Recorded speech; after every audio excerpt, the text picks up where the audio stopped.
રાષ્ટ્રીય સ્વયંસેવક સંઘને 100 વર્ષ પૂર્ણ થતાં ઉપલેટામાં ભવ્ય અને વિશાળ બાઇક રેલી નીકળી। મોટી સંખ્યામાં લોકો પોતપોતાના બાઇક સાથે ડીજેના તાલે શહેરના વિવિધ માર્ગો પર નીકળેલ રેલીમાં જોડાયા। રાજકોટ જિલ્લાના ઉપલેટા શહેરમાં ભવ્ય બાઇક રેલી નીકળી હતી।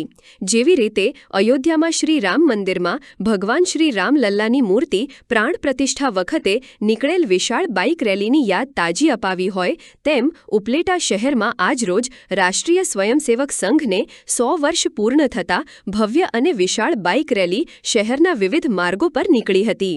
ઉપલેટા શહેરના કોલકી રોડ પર મુછાળા ચોક પાસે આવેલ પાણીના ટાંકાથી શરૂ થયેલ આ બાઇક રેલી શહેરના વિવિધ વિસ્તારોના માર્ગો પર ડીજેના તાલે બાઇક રેલી નીકળી હતી। જેમાં મોટી સંખ્યામાં નાના મોટા સૌ બાળકો, યુવાનો અને વડીલો ભારે ઉમંગ સાથે બાઇક રેલીમાં જોડાયા હતા। આ બાઇક રેલીમાં 550 કરતાં પણ વધારે બાઇક ચાલકો જોડાયા હતા અને જય શ્રી રામના જયઘોષ કરતા ભારે ઉત્સાહ સાથે જોડાયા હતા। આ બાઇક રેલી શહેરના જનતા ગાર્ડન પાસે આવેલ શ્રી રામ મંદિર ખાતે પહોંચી હતી, જ્યાં આ વિશાળ બાઇક રેલીનું સમાપન કરવામાં આવ્યું હતું। ખાસ કરીને આવતીકાલે ઉપલેટા શહેરમાં અલગ અલગ જગ્યાએ 8 વસ્તીના વિભાગમાં એક સાથે 8 હિન્દુ સંમેલનો બપોરે 3:30 કલાકે યોજાશે। પોતપોતાના વિસ્તારમાં લાગુ પડતા સંમેલનોમાં જોડાવા માટે સમસ્ત હિન્દુ સમાજ ઉપલેટા દ્વારા લોકોને અપીલ કરવામાં આવી હતી।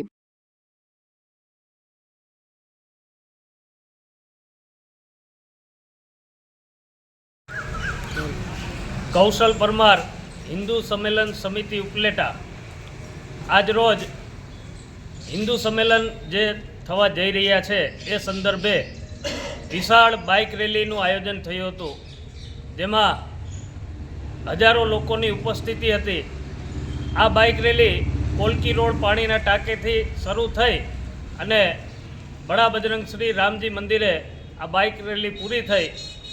આવતીકાલે એટલે કે તારીખ 1 અને રવિવારે જે વિવિધ સ્થળોએ હિન્દુ સંમેલનો થવા જઈ રહ્યા છે, આ હિન્દુ સંમેલનોની અંદર દરેક ભાઈઓ બહેનો, ધર્મપ્રેમી, રાષ્ટ્રપ્રેમી ભાઈઓ બહેનો પરિવાર સહ આ હિન્દુ સંમેલનની અંદર પહોંચે અને આ હિન્દુ સંમેલનને ખૂબ સારી રીતે માણે।